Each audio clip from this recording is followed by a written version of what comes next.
నమస్తే. ఈరోజు న్యూస్ అనాలిసిస్‌లో ముందుగా ఆంధ్ర ప్రభ పేపర్ల వార్తలను చూద్దాం. నిండు నూరేళ్ల భూభారతట అత్యాధునిక సాంకేతిక పరిజ్ఞానంతో పోర్టలు ఆవిష్కరణ దేశానికి ఆదర్శంగా నిలవాలి. అన్ని వర్గాల ప్రజలు హర్షించేలా రూపకల్పన. ఏ సమయంలోనైనా ధృవీకరణ పత్రాలు ఆన్లైన్లో చూసుకునేలా ఉండాలి. విశ్వసనీయ సంస్థకే పోర్టల్ నిర్వహణ బాధ్యతలు భూభారతి నిపుణుల కమిటీ రెవెన్యూ ఉన్నతాధికారులతో సీఎం రేవంత్ రెడ్డి నేను చెప్పిన నిండు నూరేళ్లు భూభారత్ ఉండాలి. చాలా ట్రాన్స్పరెంట్గా ఉండాలి. ఎప్పుడంటే అప్పుడు రైతే వాళ్ళు ఆన్లైన్లో పోర్టల్లో చూసుకునే వెసులుబాటు ఇవ్వాలి. మళ్ళీ దీంట్లో సీక్రెట్స్ రహస్యాలు మళ్ళీ ఆఫీసుల చుట్టూ తిరగడాలు ఇవి ఉండొద్దని చెప్పిండు. వాస్తవం కూడా ఉండాలి, అట్లే ఉండాలి.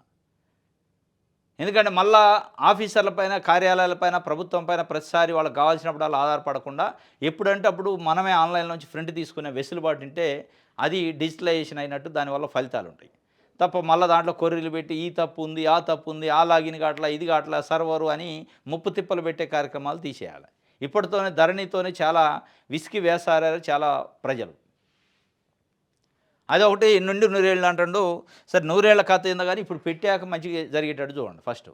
అది ఒక వార్త అయితే, రైతుకు భరోసా భూములకు భద్రత మాదే బాధ్యత నేడు సీఎం చేతుల మీదుగా భూభారతి జాతికి అంకితం. వచ్చే ఎన్నికల్లో మాకు రెఫరెండం పైలట్ ప్రాజెక్టుగా 3 మండలాల్లో జూన్ 2 నుంచి రాష్ట్రం మొత్తం అమల్లోకి అన్ని సమస్యలు పరిష్కరించేలా కొత్త చట్టం.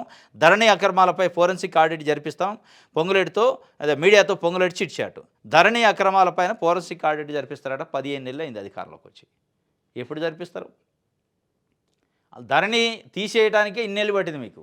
ఇక దానిపైన ఫోరెన్సిక్ చేసేటాలకు మీ ఎన్నికలు అయిపోతాయి. అప్పుడు మీరు ఉంటారా పోతారా అనేది అప్పుడు ప్రజలు నిర్ణయిస్తారు. ఇంకోటి చెప్తుండే ఆయన, రైతుకు భరోసా భూభారతి అంటాడు. రైతుకు భరోసా భూభారతి కావచ్చు, ఏది ఉన్నా రైతుకు భరోసా అని ఉంటుంది.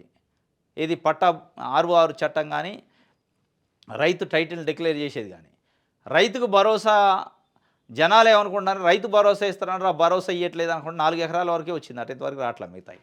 ఆ భరోసా గురించి చెప్పండి. ఇది ఎట్లా భరోసా? ఇది భూభారతి నిజంగానే ధరణి తీసేసి ధరణిలో లోపాలన్నింటినీ సరిదిద్ది ఇప్పుడు కొత్తగా భూభారతి తెస్తే మంచిదే, భరోసానే. ఈ భరోసాతో పాటు ఆ భరోసా గురించి కూడా చెప్పమంటున్నారు. ఇంకోటి పొంగులేటి శ్రీనివాసరెడ్డి గారు ఏం చెప్తుండంటే, భూభారతి అనేది మాకు ఎన్నికల రెఫరెండం అంటుండు. మీరు నిజంగానే భూభారతిని ఎన్నికల రెఫరెండంగా పెడితే దాంతోపాటు 21,000 కోట్ల రూపాయలతో రైతు రుణమాఫీ చేసిన అంటున్నారు. దాన్ని కూడా రెఫరెండం పెట్టండి.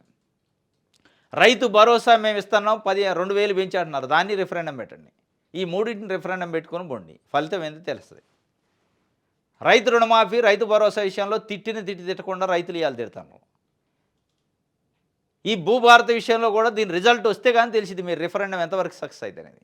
ఇది ఎంత అద్భుతంగా ఉంటుందని దాన్ని అమలు చేసినప్పుడు నిజంగానే మీ రెఫరెండం అంటే మీకు అంత నమ్మకం ఉందేమో, మీరు చూసి ఉన్నారు కాబట్టి లోపల అది ఆ ప్రత్యేక నిపుణులతో వాళ్ళతో సమావేశం అయ్యారు కాబట్టి మీకు విశ్వాసం ఉండొచ్చు నేను అనుకుంటున్నాను. కాకపోతే ప్రాక్టికాలిటీకి పోయినప్పుడు రైతులు ఎట్లాంటి ఇబ్బంది లేకుండా అంతకంటే ధరణి కంటే చాలా అద్భుతంగా ఉంటే నిజంగా రెఫరెండంగా పెట్టుకోవచ్చు. అది ఉందా లేదా అనేది మీరు ఒక 6 నెలలు గమనించిన తర్వాత రెఫరెండం అంటే బాగుండేది. మరి చాలా ఆత్మవిశ్వాసంతో రెఫరెండం అనడు. చూడాలి వచ్చే ఎన్నికల్లో రెఫరెండం అనడు. ఏది భూభారతిని రైతులు ఏమనుకుంటున్నారు, రైతు భరోసాని పెట్టండి, ఏది రెఫరెండంగా రుణమాఫీని పెట్టండి అంటున్నారు. ఆ 2 కూడా దాంట్లో యాడ్ చేయండి. మళ్ళీ త్వరలో ఉద్యోగాల జాతర వివిధ విభాగాల్లో 55,418 పోస్టుల భర్తీకి కసరత్తు. కార్యాచరణ ప్రణాళిక సిద్ధం. రెవెన్యూ మహిళా శిశు సంక్షేమ శాఖ గురుకులాలలో పోస్టుల భర్తీకి సన్నాహకాలు చేస్తున్నట. గడిచిన 10 ఏళ్ల కాలంలో నీళ్లు నిధులు నియామకాలు జరిగిన అన్యాయాన్ని వివిధ వర్గాల ఆందోళన స్వయంగా సూచన రాష్ట్ర ముఖ్యమంత్రి రేవంత్ రెడ్డి. సాగునీటి వాటాలో రాజీ లేని పోరాటం చేస్తూనే ఉద్యోగ నియామకాల్లో వేగం పెంచుతున్నారు. అధికార పగ్గాలు చేపట్టిన ఏడాదిన్నర ప్రజాపాలనలో మొత్తం 59,670 పోస్టుల భర్తీతో రికార్డు సృష్టించిన ఆయన త్వరలోనే తెలంగాణలో మళ్ళీ ఉద్యోగాల జాతర మొదలుపెట్టాలని అధికారులకు దిశానిర్దేశం చేస్తూ తగిన మార్గదర్శకాలు కూడా ఇచ్చేశారు. 2 ఏళ్లలో మొత్తం 1,50,000 ఉద్యోగాలు ఇవ్వడానికి లక్ష్యంగా పెట్టుకున్న కాంగ్రెస్ ప్రభుత్వం జాబ్ క్యాలెండర్ పేరుతో ఆ దిశగా నిర్దిష్ట కార్యాచరణ చేస్తుందట. జాబ్ క్యాలెండర్ అని చెప్పింది కాంగ్రెస్ ప్రభుత్వం. ఏం చేసిందంటే మేనిఫెస్టోలో పెట్టింది 2 లక్షల ఉద్యోగాలు మొదటి సంవత్సరంలో భర్తీ చేస్తామని. అది అయిపోయింది, దాన్ని పక్కకు పెట్టేశారు. దాన్ని తీసిపోయి గోదావరి నదులు పడేసి ఇప్పుడు ఏమంటున్నారు, ప్రజాపాలన పేరుతో 15 నెలల కాలంలో 59,000 ఉద్యోగాలు భర్తీ చేసినాం. 2 సంవత్సరాల్లో 1,50,000 ఉద్యోగాలకు వచ్చింది. 1 సంవత్సరంలో 2 లక్షల ఉద్యోగాలు పోయి 2 సంవత్సరాల మీద 1,50,000 ఉద్యోగాలకు వచ్చింది, భర్తీ చేయాలని లక్ష్యం పెట్టుకున్నారట. ఇప్పటివరకు 59,000 ఉద్యోగాలు నింపారట. ఆ 59,000 ఉద్యోగాల్లో ఏమున్నాయంటే కేసీఆర్ ఇచ్చినవి సగం ఉన్నాయి. సగానికి పైనే కేసీఆర్ ఇచ్చిన నోటిఫికేషన్లు ఉన్నాయి. వీళ్ళు భర్తీ చేసింది ఏంటంటే ఒక 20,000 పోస్టులు, 25,000 ఉంటాయి.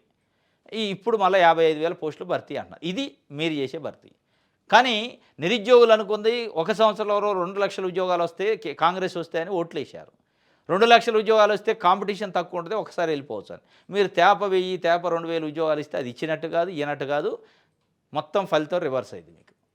2,00,000 ఉద్యోగాలు ఎట్ ఏ టైము 1 ఇయర్లో భర్తీ చేస్తున్నారు. 1.5 ఇయర్ అయింది. మళ్ళీ ఇప్పుడు మడత మాటకు వచ్చి రైతు బంధు విషయంలో ఎట్టయితే మేము 15,000 ఎకరానికి ఇస్తాం, బడాబాబులకి ఇవ్వం, ఫామ్ హౌజులకి 100 ఎకరాల వాళ్ళకి ఇవ్వమని అందరికి ఇచ్చుకుంటూ మళ్ళీ 15,000 కాస్త 12,000 చేసి మడత మాటకు వచ్చారు. ఇక్కడ 2,00,000 ఉద్యోగాలు కాస్త ఏ అడికి వచ్చిందంటే 1,50,000 ఉద్యోగాలు 2 సంవత్సరాలు అనే మాటకు వచ్చింది.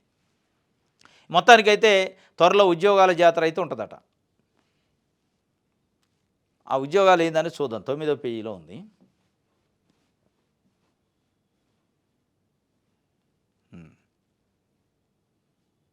రైట్.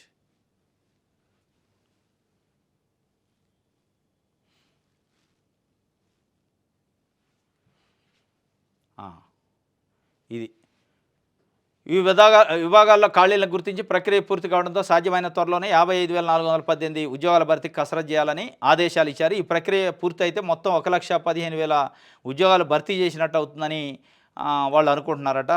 ఈ ఏడాదిలో అయితే ఒక 55,418 ఉద్యోగాలు ఇప్పుడు రెడీగా ఉన్నాయట. దాంతోపాటు రాజీవ్ వికాసం ఇవన్నీ ఇచ్చినమంటున్నారు. దీంట్లో ప్రధానంగా రెవెన్యూ శాఖలో ఉన్నాయట 10,954, అంటే 11,000 పోస్టులు సుమారుగా ఒక రెవెన్యూ శాఖలో ఉన్నాయట. దాంతోపాటు 6,000 మంది ప్రస్తుతం వీఆర్ఓల నుంచి నియమించాలని, ఆ 10,000లో ఒక 4,000 అక్కడ వస్తాయి, ఒక 5,000 దాకా. ఏది మొత్తం 11,000 ఖాళీలు ఉంటే ఒక 6,000 ఇప్పుడున్న వీఆర్ఓలు తీసుకుంటారట. ఇంకా బ్యాలెన్స్ ఉన్న 5,000 డైరెక్ట్ రిక్రూట్మెంట్లో వస్తాయి, ఒక 5,000 పోస్టులు రెవెన్యూలో. మిగిలిన 4,000 కొత్త పోస్టులకు నోటిఫికేషన్ త్వరలో విడుదలగా. అలాగే మహిళా శిశు సంక్షేమ శాఖలో 6,399 అంగన్వాడీ టీచర్ పోస్టులట. ఓహో, ఇవి కూడా ఖాతాలు కలిసినాయి. అంగన్వాడీ టీచర్ పోస్టులను కూడా వీళ్ళు భర్తీ చేసే దాంట్లో లెక్క చెప్పారు. ఒక 6,500 పోస్టులు చిల్లర. 7,537 అంగన్వాడీ హెల్పర్ పోస్టులు. ఇప్పుడు ఈ 7,800 అవి 6,300, అంటే ఒక 14,000 పోస్టులు దాదాపు ఓన్లీ అంగన్వాడీయే ఉన్నాయి. వీళ్ళు చెప్పే 55,000లో 14,000 అయిపోతే ఇంకా 40,000 ఉంటాయి. ఆ 40,000లో 4,000 రెవెన్యూ వాళ్ళు ఉన్నాయి. ఇక గ్రామీణ అభివృద్ధి, ఉపాధి, శిశు సంక్షేమ పాత్రతో పాటు ముఖ్యంగా గురుకులాల్లో ఒక 30,000 పోస్టులు ఉన్నాయట. గురుకులాల్లో ఒక 30,000 అయ్యి గురుకులాలు ఈ యొక్క 14,000, 45,000 పోస్టులు అంగన్వాడీ 14,000, గురుకులాలు ఒక 30,000 పోస్టులు, అంటే 45,000 పోస్టులు అక్కడనే పోయినాయి. ఇక మిగతా group 1, 2, 3, 4 engineering service, teacher recruitment, DSC ఇవన్నీ కలిపితే ఇంకొక 15,000 పోస్టులు ఉంటాయి. 15,000 మొత్తానికైతే ఇవి ఉన్నాయి. రెవెన్యూ శాఖలో ఒక 4,000-5,000 పోస్టులు, అంగన్వాడీ టీచర్స్ అయితే, అంగన్వాడీ హెల్పర్లు అయితే ఒక 15,000 సుమారు పోస్టులు. ఈ గాక ఒక 30,000 పోస్టులు గురుకులాల్లో టీచర్స్, నాన్ టీచింగ్ అని కలిపి ఒక 30,000 పోస్టులు. ఇక మిగతా ఈ గాక మిగతా ఉన్నట్లో గ్రూప్ 1, 2, 3 మళ్ళా రెగ్యులర్ టీచర్లు, గురుకులాల టీచర్లు కాక జెడ్పీ స్కూల్స్లో టీచర్సు, ఇవన్నీ కలిపితే ఇంకొక 15,000. మొత్తానికి 55,000 పోస్టులు భర్తీ చేస్తారట. దీంట్లో చిన్న సతక డిపార్ట్మెంట్లు కూడా, యానిమల్ హస్బెండరీ, టెక్స్టైల్ డిపార్ట్మెంట్ చిన్నవి కూడా ఉంటాయి. ఐఎన్పిఆర్ ఇవి కూడా అవి 100, 150, 200 జాబులు ఉంటాయి అన్నమాట. రైట్, ఇది ఒక వార్త.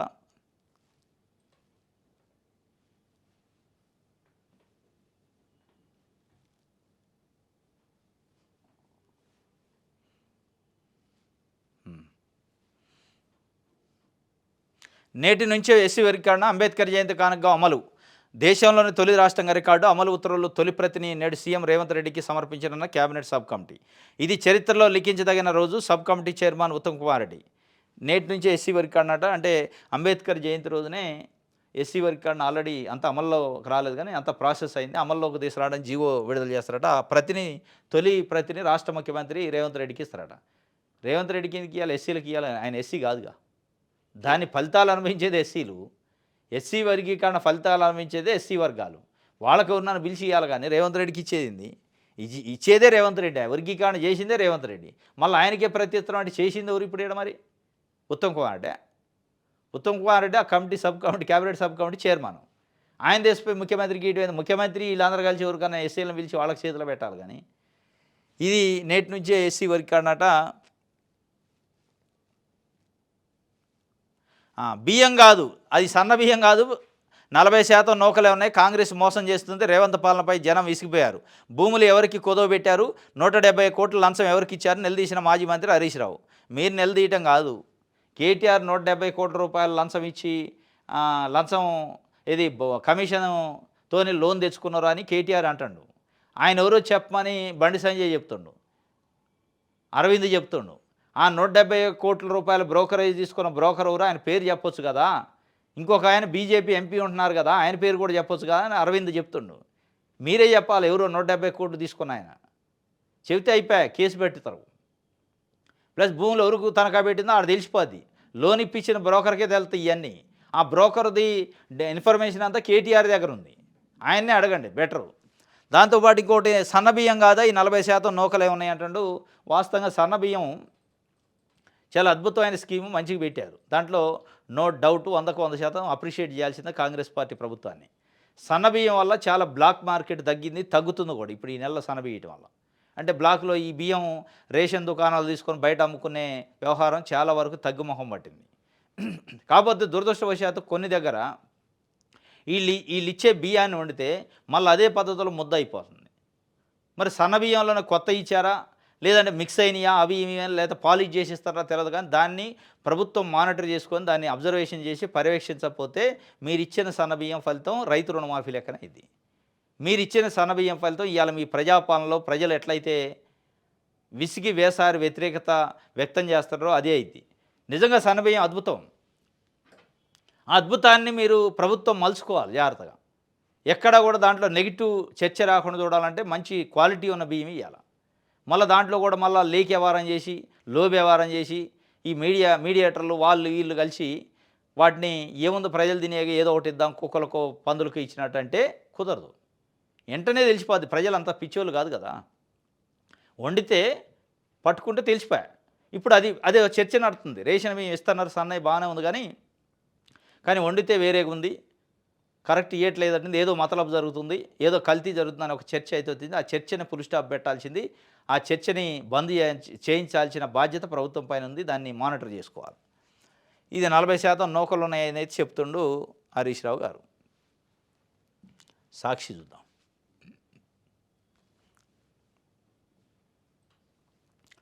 ఎన్నికల రెఫరెండమే వచ్చే అసెంబ్లీ ఎన్నికల్లో భూభారతి ప్రధానం. నేడు భూభారతి పోర్టల్ను సీఎం ప్రారంభిస్తారు. దీన్ని రెఫరెండం అంటే నవ్వుతుడు అన్న.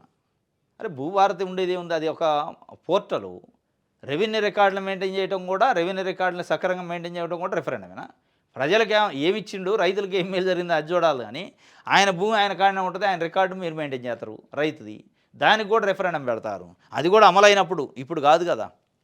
సక్రంగా అమలు అయితే అది. చంద్రబాబు నితీష్ వాళ్ళే వక్ఫ్ చట్టం వచ్చింది, వారి మద్దతుతోనే మోదీ ఈ నల్ల చట్టాన్ని తెచ్చారు. చంద్రబాబు వారసులను ముస్లింలు ఎలా విశ్వసిస్తారు? వక్ఫ్ సవరణ చట్టం రాజ్యాంగ విరుద్ధం, ప్రాథమిక హక్కులకు అది ఉల్లంఘిస్తుంది. వక్ఫ్ చట్టానికి వ్యతిరేకంగా 19న హైదరాబాద్లో భారీ సభ. ఎంఐఎం అధినేత అజదుద్దీన్ ఓవైసీ చెప్తుండు చంద్రబాబు నాయుడు నితీష్ కుమార్ వల్లనే వక్ఫ్ చట్టం అమల్లోకి వచ్చింది, వాళ్ళకి మద్దతు ఇవ్వటాన్ని మోడీ పనిచేసిండు. ఎట్లా చంద్రబాబు నాయుడు గారు వారసులు అంటే కొడుకుని ఎట్లా విశ్వసిస్తారు రేపు ముస్లింలు ఎప్పటికి కూడా తెలుగుదేశం పార్టీని శత్రువు కిందనే చూసే అవకాశం ఉంది కదా అని చెప్పి దానికి సంబంధించి ఒక ప్రెస్ మీట్లో చెప్పిండు. రేపు 19న హైదరాబాద్లో పెద్ద ఎత్తున భారీ బహిరంగ సభ ఉందట. దాంట్లో మరి చంద్రబాబుని నితీష్ కుమార్ని ఏకిపారేస్తారా? చంద్రబాబు నితీష్ కుమార్ కూడా మోడీ లేకనే మనకు శత్రువు అని చెప్తారా? చూడాలి. మొత్తానికైతే వక్ఫ్ చట్టం పైన పెద్ద ఎత్తున నిరసనలు అయితే అవుతుంది. నిన్న హైదరాబాద్లో పెద్ద ఎత్తున వచ్చారు, నిన్న విశాఖపట్నంలో పెద్ద ఎత్తున వచ్చారు, పబ్లిక్ మొబిలైజ్ అవుతున్నారు. వక్ఫ్ చట్ట సవరణ చట్టం అనేది రాజ్యాంగానికి వ్యతిరేకంగా ఉంది, పౌరుల హక్కును హరించేలాగుందని. రైట్, ఇది ఒక వార్త. ధర్మరాజులా ఉండాల్సిన జానారెడ్డి ధృతరాష్ట్రుడి పాత్ర పోషిస్తుండట. మునుగోడు ఎమ్మెల్యే రాజగోపాల్ రెడ్డి ధ్వజం. ఉమ్మడి నల్గొండ జిల్లాకు మంత్రి పదవి ఇవ్వద్దని ఆయన అధిష్టానానికి లేఖ రాశారు. 20 ఏళ్ళు మంత్రిగా ఉన్న జానాకు ఈ అంశం ఇప్పుడు గుర్తొచ్చిందా? ఒకే ఇంట్లో ఇద్దరికి మంత్రి పదవులు ఉంటే తప్పేంటి? పదవుల కోసం అడుక్కోను పాకులాడను. మరి ఎందుకు ఈ బాధ అంతా? పదవుల కోసం అడుక్కోనంటే పాకులాడినటువంటి మళ్ళీ ఆడాడ పేల్తండి. జానారెడ్డి ధర్మరాజులా ఉండాల్సినోడు ధృతరాష్ట్ర పాత్ర పోషిస్తాడు. నా పదవిని అడ్డుకుంటుండు, మళ్ళీ నేను పాకులాడిన అడగనంటే అడిగేదే నువ్వే. సంవత్సరం నుంచి టెన్షన్ పడుతుంటి, అడుగుతుంటి, మళ్ళీ ఆయన అడ్డుకుంటుండు అంటండి. వాస్తవంగా మరి జానారెడ్డి అడ్డుకుంటేనే నిజంగా ఆగిద్దా, జానారెడ్డికి అంత పవర్ ఉందా అనేది కూడా పాయింటే ఇక్కడ. నిజంగానే జానారెడ్డి అడ్డుకుంటేనే ఆగుతుంది అంటే ఇక అంతకంటే మరి ఆయన గొప్పోడిని చేసినట్టే. ఈయన నల్లారి కిరణ్ కుమార్ రెడ్డి ముఖ్యమంత్రిగా చేయడానికి ప్రణబ్ ముఖర్జీ గారు హైదరాబాద్కి ఫ్లైట్లో వచ్చిండు. అప్పుడు రోషే గారు ముఖ్యమంత్రిగా ఉంటే ఆయన తీసేసి పెట్టడానికి చాలామంది పేర్లు వచ్చినాయి. ఈవెన్ జానారెడ్డి పేరు కూడా వచ్చింది. తెలంగాణ ఉద్యమం నడుస్తుంది, జానారెడ్డిని చేస్తే తెలంగాణ ఉద్యమాన్ని కూడా కంట్రోల్ చేయొచ్చు, తెలంగాణ వ్యక్తికి ఇచ్చినట్టు అయితే అనూహ్యంగా కిరణ్ కుమార్ రెడ్డి పేరుని చిట్టి మీద రాసుకొని వచ్చి అనౌన్స్ చేసిపోయాడు. అంటే కాంగ్రెస్ అధిష్టానం ఏదలుచుకుంటే జానారెడ్డి లాంటి వాళ్ళు అడ్డపడ్డా ఇవ్వచ్చు, అది పెద్ద సమస్యే కదా, అయ్యాలు ఇచ్చింది కదా. ఈవెన్ జానారెడ్డి పోటీలో ఉంటే ఆయన పక్కన పారేసి కిరణ్ కుమార్ రెడ్డి ఇచ్చింది రాయలసీమ వాసుకి, అంత పెద్ద ఉద్యమం జరుగుతున్నప్పుడే. కాబట్టి ఇవాళ జానారెడ్డి నిజంగానే అడ్డుకుంటే ఆగిద్దా, మరి జానారెడ్డి అడ్డుకోవడంలో ఏం లాజిక్ ప్లే చేసిండు అనేది తెలియదు. కానీ మొత్తానికి ధర్మరాజులా ఉండాల్సిన జానారెడ్డి ధృతరాష్ట్ర పాత్ర పోషించాడు. మరి మీరు ధర్మరాజుగా ఉండి ప్రజలకు సేవ చేసుకోండి, మంత్రి పదవి అవసరం లేదు ప్రజలకు సేవ చేయాలంటే. ఊకి ఎందుకు అడుక్కుంటారు మరి? అధిష్టానం హామీ ఇచ్చింది వాస్తవని భువనగిరి ఎమ్మెల్యే చామల కిరణ్ కుమార్ రెడ్డి చెప్తుండు. ఏది రాజగోపాల్ రెడ్డికి మంత్రి పదవి ఇస్తానని హామీ ఇచ్చే బీజేపీలోంచి జాయిన్ చేసుకున్నారు, నిజమే అది అని చెప్తుండు. ఎందుకు? మునుగోడు ఎమ్మెల్యే రాజగోపాల్ రెడ్డి భువనగిరి ఎంపీని గెలిపించి మీ చేతిలో పెడతానని కాంగ్రెస్ పార్టీకి హామీ ఇచ్చిండు. ఆ విధంగానే మంచి మేయాడుతో గెలిపించిండు కాబట్టి ఆయన విశ్వాసాన్ని చెప్తుండు. నిజంగా కూడా అప్పట్లో బీజేపీ నుంచి జాయిన్ అయ్యేటప్పుడు ఆయన పిలుచుకొని మీరు రండి కాంగ్రెస్ పార్టీలోకి, మళ్ళీ మీకు మంచి అధికారంలోకి వస్తుంది, మంత్రి పదవి ఇస్తామని చెప్పారట. చెప్పబట్టే జాయిన్ అయినా ఆయన అంటుండు, లేదంటే ఆ బీజేపీలో ఉంటాడని. అప్పట్లో బీజేపీ అధ్యక్షుడిగా అనౌన్స్ చేస్తారన్నారు. బీజేపీకి అసలు ముఖ్యమంత్రి క్యాండిడేటే రాజగోపాల్ రెడ్డి అనే ఒక చర్చ అయితే నడిచింది. ఆ స్థాయి నుంచి ఆయన ఇలా మంత్రి పదవి అడుక్కునే స్థాయికి వచ్చింది కథ.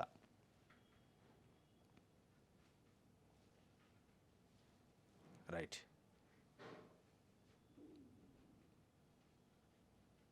2 నెలలుగా జీతాలు లేవట పాపం. కాంట్రాక్ట్ ఎడ్జిటీలుగా నియమితులైన 2008 డిఎస్సి అర్హులకు అందని వేతనాలు. 2008 డిఎస్సి అర్హుల్లో 1382 మందికి ప్రభుత్వం ఈ ఏడాది ఫిబ్రవరి 15న కాంట్రాక్ట్ ప్రాతిపదికన ఎడ్జిటీలుగా ఉద్యోగాలు ఇచ్చింది. వారికి నెలకు 31,040 రూపాయలు గౌరవ వేతనంగా నిర్ణయించింది. ఇంతకాలం ప్రైవేటు వృత్తిలో చాలీచాలన వేతనాలకు పనిచేస్తూ కుటుంబాలను నెట్టుకొచ్చిన వారంతా 17 ఏళ్ల తర్వాత ఎడ్జిటీలుగా సంతోషంగా చేరారు. కానీ ఉద్యోగాలకు చేరి 2 నెలలు అవుతున్నా వారికి ఇప్పటికీ వేతనం అందలేదు. జీతాల గురించి ఏ అధికారిని అడిగినా సరైన స్పందన లేదని వారు ఆవేదన వ్యక్తం చేస్తున్నారు. అయితే ఉన్నతాధికారుల నుంచి ఆదేశాలు రాలేదని జిల్లా విద్యాశాఖ కార్యాలయ అధికారులు చెబుతున్నారు. వారికి వెంటనే వేతనాలు విడుదల చేయాలని పాఠశాల విద్యా సంచాలకుడికి వినతి పత్రాలు అందించామని టీపీటీఎఫ్ రాష్ట్ర అధ్యక్ష కార్యదర్శి అనిల్ కుమార్ తిరుపతి సాక్షికి తెలిపారు. 2 నెలల నుంచి జీతాలు లేకపోతే ఎట్లా బతకాల కుటుంబాలు పాపం. వాళ్ళు ఎప్పుడో 2008లో డిఎస్సి రాస్తే అప్పటి నుంచి పోరాటం చేస్తాను, మాకు పోస్టింగ్లు ఇవ్వండి అంటే మొన్న ఇచ్చారు కాంగ్రెస్ వచ్చాక. ఇచ్చిన వాళ్ళు ఇచ్చారు, మరి ఇచ్చిన వాళ్ళు సకాలంగా జీతం ఇస్తే వాళ్ళు తలుచుకుంటారుగా. పోస్టింగ్ ఇస్త్రీ పని చేయించుకుంటుంటారు. 2 నెలలు అయిందంటే ఫిబ్రవరిలో నియామకాలు అయితే ఇలా ఏప్రిల్కి వచ్చినాం. జీతాలు లేకుండా తిండి ఎట్ట వెళ్ళాలి, వాళ్ళకి ఇల్లు ఎట్ట వెళ్ళాలి, పిల్లలు ఎట్లా బతకాల, వాళ్ళ ఆవేదన అయినా పాపం. 13,000 మంది 1382 కుటుంబాలు ఇలా పస్తులు పడుకునే పరిస్థితి వచ్చింది. ప్రభుత్వం ప్రజాపాలన అంటుంది. మరి ప్రజాపాలనలో మీకు కనపడలేదు, మీరేగా ఆర్డర్లు ఇచ్చింది కాంట్రాక్ట్ ఉద్యోగులు 30,000 ఇస్తా అని. వాళ్ళకి ఇవ్వాలి తక్షణమే. వాస్తవంగా వాళ్ళు నిన్న ఎడ్యుకేషన్ డైరెక్టర్ కూడా లెటర్ ఇచ్చారట, వాళ్ళని పరిశీలించాలి. ఎందుకంటే వాళ్ళు కూడా తోటి ఎంప్లాయీసే.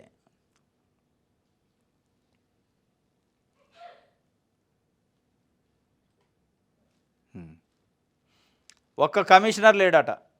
ఏది? ఆర్టీఐకి సమాచార హక్కు చట్టం అమలు చేసే ఇన్ఫర్మేషన్ కమిషనర్లు ఒకళ్ళు లేరు. చాలా నెలలు అయిపోయింది, సంవత్సరాలు కూడా అవుతుంది. కానీ ప్రభుత్వాలు పట్టించుకో. ప్రభుత్వాలకు అవసరం లేనిది అది. ప్రభుత్వాలకు అవసరం ఏంటంటే ఏమన్నా కాంట్రాక్ట్ అవుతుందా, ఏమన్నా పెట్టుబడిదారు అవుతుందా, వాడిని పట్టుకొచ్చి ఐసీ రూమ్లో కూర్చోబెట్టి వాళ్ళకి ఏం పనులు ఇవ్వాలి, దాంట్లో ఏం కమిషన్ తీసుకోవాలనే ధ్యాస తప్ప. రైట్ టు ఇన్ఫర్మేషన్ యాక్ట్ అనేది కాంగ్రెస్ పార్టీ ప్రభుత్వం ఉన్నప్పుడు యూపీఏ గవర్నమెంట్ తెచ్చింది 2005లో. ఆ 2005 అక్టోబర్ 12 నాడు సోనియా గాంధీ యూపీఏ చైర్పర్సన్గా అత్యంత అద్భుతమైన చట్టం, మన్మోహన్ సింగ్ ప్రధానమంత్రిగా ఉన్నారు, తెచ్చారు. ఆ చట్టాన్ని ఇలా కాంగ్రెస్ ప్రభుత్వం ఉంది రాష్ట్రంలో, అమలు చేసే పరిస్థితి లేదు. కనీసం దానిపైన సమీక్ష లేదు. ఒక్క కమిషనర్ లేడు. కొన్ని వేల లక్షల పిటిషన్ల అప్పీల్స్ ఆడ పెండింగ్ ఉన్నాయి. అసలు ఆర్టీఐ చట్టం అని ఎవరైనా దరఖాస్తు పట్టుకొని ఆఫీసులు పోతే హేళన చేసే పరిస్థితికి వచ్చింది ఇలా ప్రభుత్వ యంత్రాంగం. గింత అంటే గింత కూడా భయం లేని పరిస్థితి 1% కూడా ఆర్టీఐ చట్టం అన్నా, ఆర్టీఐ దరఖాస్తు అన్నా, ఆర్టీఐ దరఖాస్తు పెట్టే దరఖాస్తుదారుడు అన్నా గాని భయం లేకపోగా హేళన చేస్తున్నారు, అవమానిస్తున్నారు. ఏ కాంగ్రెస్ పార్టీ అయితే ఆ చట్టాన్ని తెచ్చిందో అదే కాంగ్రెస్ పార్టీ అలా హేళన చేసే పరిస్థితికి ఆజ్యం పోసింది. దానికి ఒక కమిషనర్ లేడు. మీరు ఎకాఎకిన మీరు అనుకున్న వాళ్ళని ప్రభుత్వ సలహాదారులుగా నియమించుకుంటారు. మీరు అనుకున్న వాళ్ళకి అన్ని పోస్టులు ఇస్తారు, టికెట్లు ఇస్తారు, నామినేటెడ్ పోస్టులు ఇస్తారు, అవసరం ఉన్నా లేకపోయినా. కానీ ఇది అవసరం, ప్రజలకు అవసరమైంది, పౌరులకు ఒక బ్రహ్మాస్త్రం లాంటి ఆర్టీఐ చట్టాన్ని అమలు చేసే కమిషనర్ లేకపోతే మీరు ఏం ప్రజాపాలన, ఎవరి కోసం పాలన చేస్తున్నట్టు? ఇది అలా ఒక్క కమిషనర్ లేడట. ఇప్పటికైనా ప్రభుత్వం కళ్ళు తెరవాలి. కనీసం ఆ రాహుల్ గాంధీకైనా మెయిల్లు పెట్టండి. మీరు తెచ్చిన చట్టమే కనీసం రేవంత్ రెడ్డి అమలు చేసే పరిస్థితి లేదని చెప్పి. ఆంధ్రజ్యోతి చూద్దాం.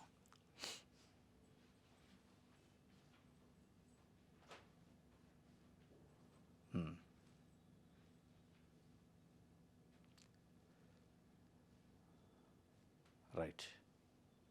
కంచెగచ్చిబౌలిపై ఏం చేద్దాం? ఏం చేయొద్దు, వదిలేయాలి దాన్ని.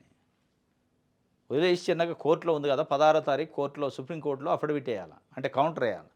సిఎస్ శాంతికుమార్ గారు ఢిల్లీ పోయి 2 రోజుల నుంచి సుదీర్ఘమైన మంత్రాలు చదువుతున్నారట అడ్వకేట్లు అధికారులతోని.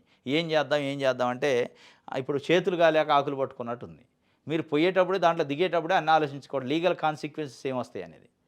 సుప్రీంకోర్టు ఇది ప్రభుత్వ భూమి అని డిక్లేర్ చేశాక, ఐఎంజీ ఇది కాదని డిక్లేర్ చేశాక, ఇది ప్రభుత్వం ముందు పొజిషన్లోకి తీసుకోవాలి, బౌండరీస్ ఫిక్స్ చేసి దాని తర్వాత మీరు బుల్డోజర్లు పెడితే పోయేది. డైరెక్ట్ బుల్డోజర్లు పెడితే అక్కడ హెచ్సి ఉన్న విద్యార్థులు, ప్రొఫెసర్లు ఇది మాది అనుకోని వాళ్ళు మొన్నటిదాకా అనుకునే, అది ఎవరిదో తెలియకుండా సందిగ్ధంలో గొడవ అయిపోయి మొత్తం పార్టీ పరువుని, ప్రభుత్వ పరువుని బదారణ పడేశారని ఆమె మీనాక్షి నటరాజన్ ఆల్రెడీ సీరియస్ అయింది ముఖ్యమంత్రి పైన. మళ్ళీ ఇప్పుడు సిఎస్ ఢిల్లీలో ఉందట.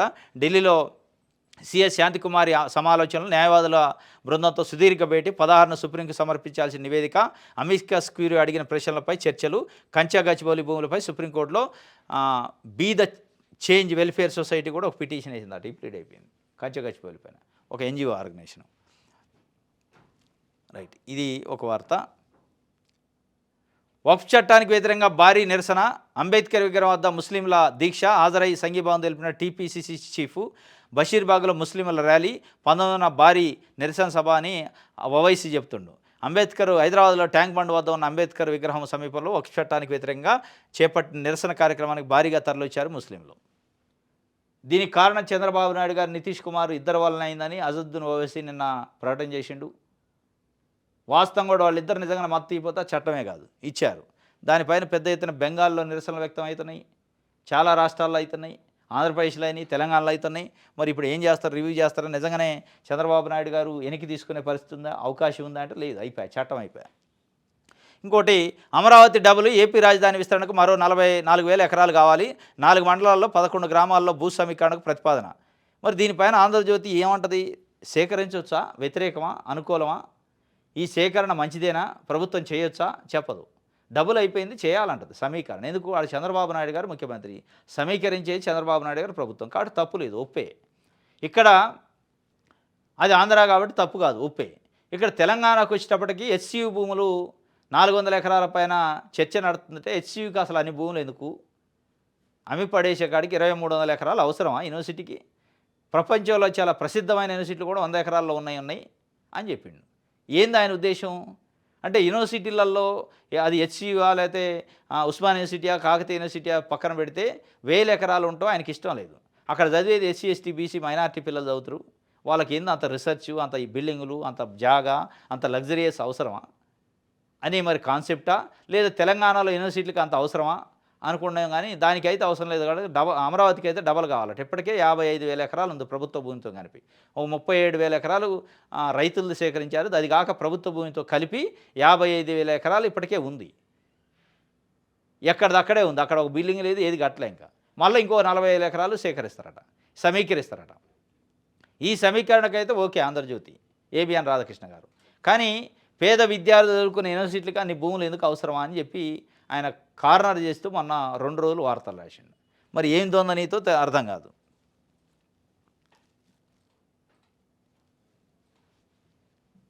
రైట్, వెలుగు పేపర్. సర్కారుకు తాగునీటి సవాలు, ఎండలు ముదురుతుండటంతో పెరుగుతున్న డిమాండు, శ్రీశైలం సాగర్లో వేగంగా పడిపోతున్న నీటి మట్టాలు, ఇప్పటికే సాగర్ నుంచి సాగునీటి విడుదల బంద్. దాని నుంచి ఏపీ తాగునీరు తీసుకుంటే నీటి మట్టం 510 అడుగులు దిగువకు పడిపోయే ముప్పు. అదే జరిగితే మోటార్లు పెట్టుకొని నీటిని లిఫ్ట్ చేయాల్సి ఉంటుందని ఆందోళన. గోదావరిలోని శ్రీరామ్ సాగర్, ఎల్లంపల్లి, మిడ్ మానేరు, లోయర్ మానేరులోనూ భారీగా పడిపోయిన మట్టాలు. హైదరాబాద్కు కావాల్సింది 750 ఎంజీడీలు, ఇస్తున్నది 550 ఎంజీడీలే. రాజధానిలో వాటర్ ట్యాంకర్లకు పెరుగుతున్న డిమాండు. మార్చిలో రోజు 7,000 ట్యాంకర్లు, ఇప్పుడు 12,000. మేలో 15,000 ట్యాంకర్లకు చేరిన డిమాండు. సర్కారుకి తాగునీటి సవాలు ఒకటి పెద్దదైంది ఇప్పుడు. వాస్తవం ఇబ్బందికరమైన పరిస్థితి ఉంది. తాగునీటితో పాటు విద్యుత్ కూడా సమస్య అయ్యే అవకాశం ఉంది, కరెంటు కూడా. రోజుకి 15,000 ట్యాంకర్లు అవసరం అయ్యే పరిస్థితి మే నెలలో వద్దట. 750 ఎంజీడీలు అవసరమైతే ఇప్పుడు ఇస్తుంది 500 ఎంజీడీలే. 7,000 ట్యాంకర్లు ఎప్పుడు మార్చిలో ఉంటే ఈసారి 12,000 ట్యాంకర్లు అయినాయి. అది రేపు మేకి 15,000 అయింది. అడుగంటుతున్నాయట రిజర్వాయర్ల నీటి మట్టం. దీనిపైన ఏపీ ఆల్రెడీ తీసుకెళ్తుంది. దానిపైన కంట్రోల్ చేసి ఏదైనా మానిటర్ చేయకపోతే ప్రభుత్వానికి చెడు పేరు వచ్చే అవకాశం ఉంది. ఇప్పటికే కేసీఆర్ ఉన్నప్పుడు ట్యాంకర్లు లేవు, కేసీఆర్ ఉన్నప్పుడు బోర్లు లేవు, కేసీఆర్ ఉన్నప్పుడు పంటలు ఎండిపోలేదు. అసమర్థంగా ప్రభుత్వం యంత్రాంగం ఉండబట్టే ఇవాళ పంటలు ఎండిపోయినాయి, వరి పంటలు. బోర్లు మళ్ళీ వేసుకునే పరిస్థితి వచ్చింది అనేది వచ్చింది. ఇప్పుడు మళ్ళీ ట్యాంకర్ల కథ కూడా వస్తే మళ్ళీ కేసీఆర్ని ప్రజలు గుర్తు చేసుకుంటారు. అది చేయకుండా ఉండాలంటే మీరు ఆ సవాల్ని గట్టిగా స్వీకరించి దానిపైన సమీక్ష చేయండి.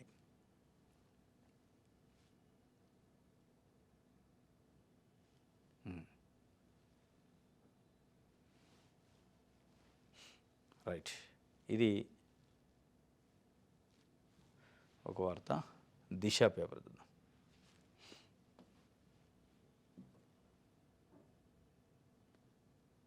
కబ్జా చేశాం, క్రమబద్ధీకరించండి. జీవో 59/92/2015 కింద అనేక అప్లికేషన్లు వచ్చినట్టే ఎకరాల కొద్దీ రెగ్యులరైజేషన్కి దరఖాస్తులు. కన్వీనియన్స్ డీడ్స్ జారీ చేసిన అధికారులు. ఎయిర్పోర్ట్ చుట్టూ విలువైన స్థలాలు, ORRకు సమీపంలోని ఖరీదైన భూములు. 10 ఎకరాల వరకు అప్లై చేసిన గనులు. అప్లికేషన్లు ఏ స్టేజ్లో ఉన్నాయో వివరాలు గోప్యం. స్వాధీనం చేసుకుంటే వేల కోట్ల ఆదాయం. వీస్తుపోయే నిజాలను సేకరించిన దిశ. ఈ సేకరించింది కానీ వాళ్ళ ధ్యాస అంతా HCU భూములపైనే ఉంది ఇప్పుడు.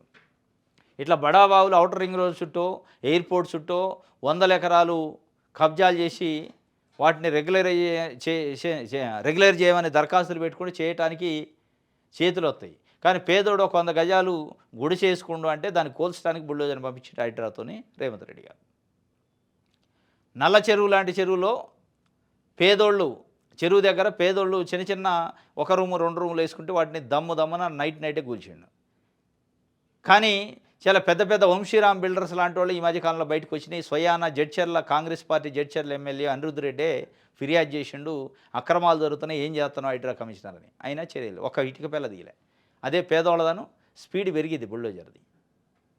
ఇలా అదే కన్వీనియన్స్ డీడ్స్ కోసం బడాబాబులు అప్లై చేసుకుని వాళ్ళకి ఇస్తారు డీడ్స్. కానీ పేదోడు కట్టుకున్న ఇల్లునేమో కూల్చారు, వాళ్ళ నోట్లో మన్ను పోశారు. పెద్దోళ్ళకైతేనేమో కన్వీనియంట్గా వాళ్ళకి డీడ్స్ ఇస్తారట. ఆర్కే పలుకుల వెనక ఉన్నదెవరో, ఆయనతో ఏ శక్తులు రాయించాయో అందులో మోడీ పలుకులు మాత్రమే కనిపిస్తున్నాయి. రాహుల్పై వ్యాసం కాంగ్రెస్ మనోభావాలు దెబ్బతీసింది. టీపీసీ చీఫ్ మహేష్ కుమార్ గౌడ్ చెప్తుండు. అంటే ఆర్కే అంటే ఏబిఎన్ రాధాకృష్ణ గారు. ఏమూరి రాధాకృష్ణ గారు నిన్న కొత్త పలుకు అని ప్రతి ఆదివారం రాస్తారు ఆయన. ఆ పలుకులలో రాహుల్ గాంధీ గురించి, కాంగ్రెస్ పార్టీ గురించి, కాంగ్రెస్ పార్టీ మారాలి, రాహుల్ గాంధీ సిద్ధాంతాలు మారాలి, పాత చింతకాయ పచ్చడి పట్టుకొని కమ్యూనిస్టులు గిట్ల ఎట్లయితే పాత సిద్ధాంతాలు పట్టుకొని ప్రజలకు అనుగుణంగా సిద్ధాంతాలు లేకుండా మేము ఇదే పట్టుకుంటామని కూర్చుంటే కాదు.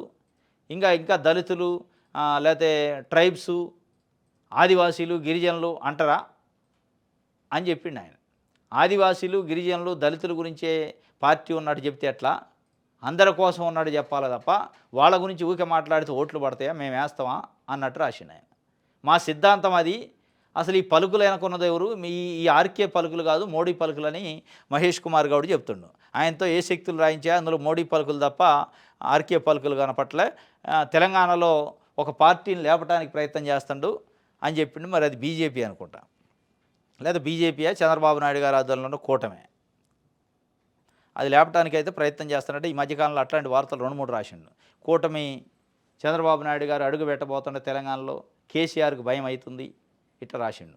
కూటమికి అవకాశాలు ఉన్నాయి ఈ మధ్య ఈ రాసిండు. ఆ రాసిన రాతలకే ఈ పలుకులని మహేష్ కుమార్ గౌడ్ చెప్తుండు.